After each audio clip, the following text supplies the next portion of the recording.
Hello, I'm David Breeden. I'm the Senior Minister at First Unitarian Society of Minneapolis, and this is Coffee and Wisdom. Starting a new week, and this week we're going to be thinking about self and other. What is the self and what is outside of the self? And as usual, these are not as quite as simple as they might first appear if we want to think about them seriously. Because, if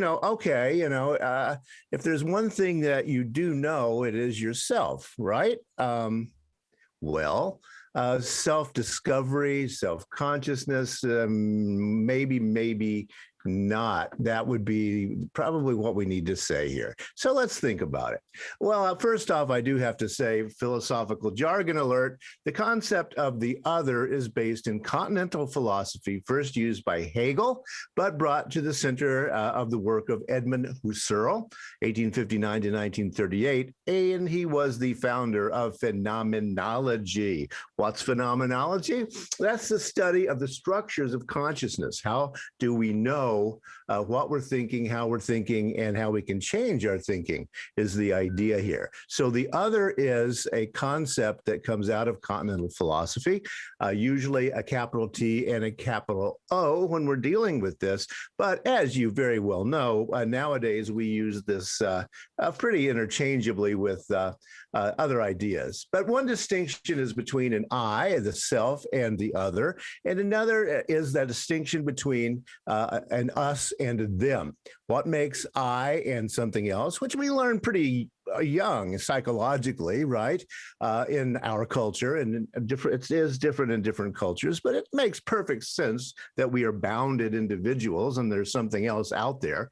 And then there is, of course, the other, the group we belong to, the us and the them, and that can be broken down into a whole lot of different ways that we other people, as we say with the verb. Thus, the illusion vanishes that everything I, transcendental ego, know is existing in consequence of myself and explicate as constituted in myself must belong to me as part of my own essence. I read that fast because I would say that you probably don't want to read Edmund Husserl unless you're really interested in continental philosophy, because he's really difficult to follow. He was writing in German. The translations don't get it much better. Here's another one, just as a sample. It just is nothing foreign to consciousness at all that could present itself to consciousness through the mediation of phenomena different from the liking itself to like is intrinsically to be conscious. Oh dear. Okay, well, what the heck does that say, right? Well, Husserl constructed a philosophical system that recognizes that we can find objective facts and evidence, but that we always must remember that individual and cultural subjectivity constructs personal and social worldviews. When people say, oh, postmodernism, because of course, this is part of the stream that goes into postmodernism. Oh, postmodernists, they don't believe in truth and objectivity, et cetera. That's really a vast misunderstanding of the continental project of phenomenology. Actually, it's exactly the opposite of what Husserl was trying to figure out, is how do we get at some facts, some outside objectivity, despite the fact that we are all in our own social locations in our own minds. That's the project of phenomenology. A little quote, I must achieve internal consistency, said Edmund Husserl. And guess what? That's not easy. That's what his philosophy is about, is how to achieve internal consistency. And one of my favorite quotes from him, all perception is a gamble. And that kind of summarizes, I think, pretty well what phenomenology is all about, what Husserl's work is all about. All perception is a gamble. We have to really think it through. And we also have to understand that we always could be wrong, open to further evidence of objectivity out there. So the answer is, well, we don't want to talk about what the I and the other is quite yet, because we got to take a little side road over here to figure out what the self is. And that side road is through religion. Primitive Culture by Edward Tyler is absolutely foundational to the understanding, the Christian European understanding of what religion is all about. It informs our thinking all the way to today. Tyler was a Sir, as you see, knighted 1832 to 1917, and this was published in 1871. And the book posited that the idea of religion occurred to humanity in dreams. Tyler said, well, what else could it be? Dreams are so weird and religion is so weird that it must be all in the sleeping imagination. That's where religion comes from. And then it comes down to us in Christianity today. Of course, he had a very Victorian and colonialist idea about what the better religion was. Well, Tyler said nothing but dreams and visions could have created such an idea as religion. No, said Max Muller, a contemporary of his. He said it was awe at the power of nature. That's what created the original religious impulse. Nope, says Emil Durkheim, a contemporary. It was teamwork. We have to socialize into our understandings of what we, again, this us versus the them is. And religion is a perfect way to create that us-them split, says Emil Durkheim.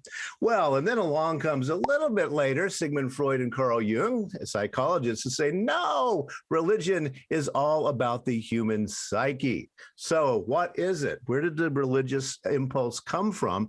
Is it even any different from, from something other than what we would call a religious or spiritual impulse? All questions that are still, frankly, open today. We don't know. But the answer is, I would say, most likely all of the above. Human religion, human spirituality, human senses of the self and us and of them, and inside and out, all are based in the way the human brain works, and then is socialized, nature, nurture, both working on this particular idea.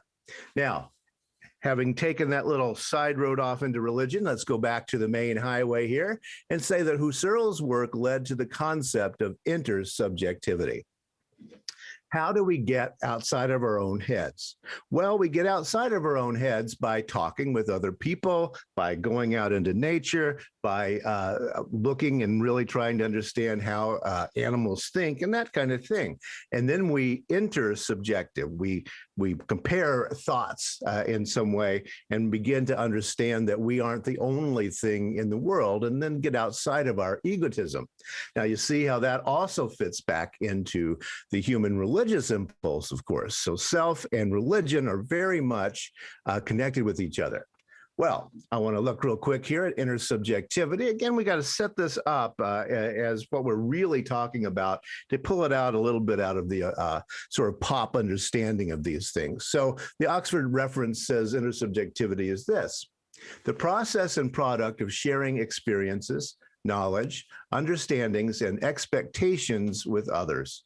A key feature of social constructionism, symbolic interactionism, and phenomenology approaches generally. So in other words, what Husserl was talking about. The existence, nature, and meaning of things is not entirely up to the individual, but subject to social and linguistic constraints within a culture or subculture. There has to be some degree of consensus or communication would be impossible. See also the linguistic turn. I mentioned that last week when we were talking about objectivity and subjectivity. The linguistic turn is Wittgenstein and his way of talking about metaphor and language games.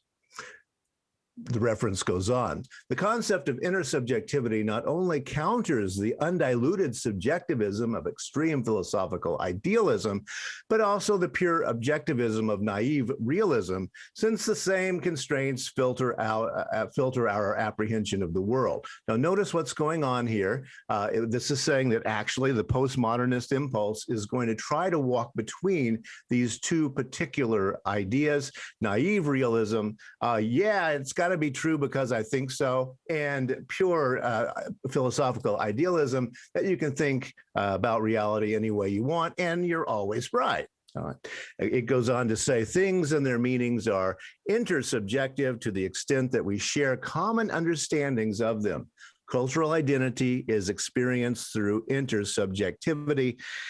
And it says, see also reality construction. And we will see that another day. Now, let's look at a little articulation of a religious understanding. This is by Frederick Lenz, who I'll explain in just a moment. He said this: if you were just you would be happy. But of course, you don't know who or what you are. So how can you possibly be happy? That is why you have got to study Zen or something. All right. Well, who is this guy? Well, Frederick Lenz, 1950 to 1998, was studied in India. He's sometimes known as Rama or Atmananda.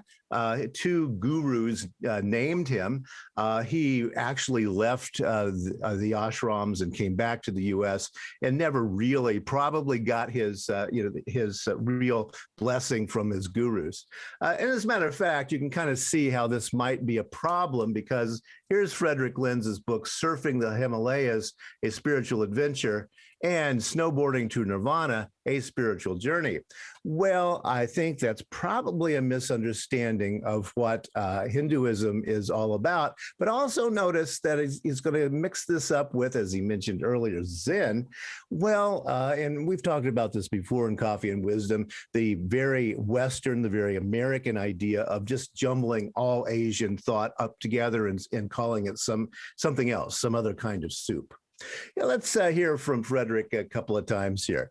Happiness comes from self-knowledge. Self-knowledge means that you have understood your mind.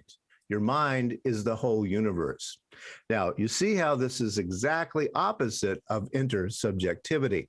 We have this recurring dream that we're human beings, that we have bodies, that we're in time and space, that there is birth and death. To awaken from the dream of life is to be conscious of eternity. This is boiled down Hinduism. It has a certain kernel of Hindu thought in it, but it's definitely not actual Hinduism. And he said this: self-realization is the last game on earth worth playing. So this is very much feeds into a Western American idea of Asian thought, usually plugged into the idea of either Hinduism or Buddhism. And it gives us headlines such as this one: why more startups are saying goodbye to foosball tables and hello to meditation rooms. Lenz, I would say, was one of the beginners of the whole movement towards Silicon Valley's idea of mindfulness, and we've discussed this before.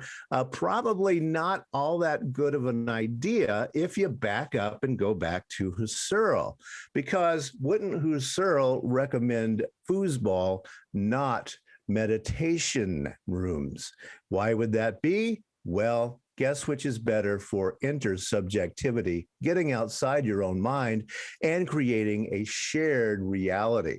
And that's kind of where phenomenology is going. And the tension we see in religious understandings between a self and a self in relation to other beings and things in the world. That's what we're going to be considering this week. And yes, it's a complicated subject, but I think it's also very much worth the time to think about it, how Westerners came up with the idea, how that clashes, yes, with Asian ideas of the self and of religion.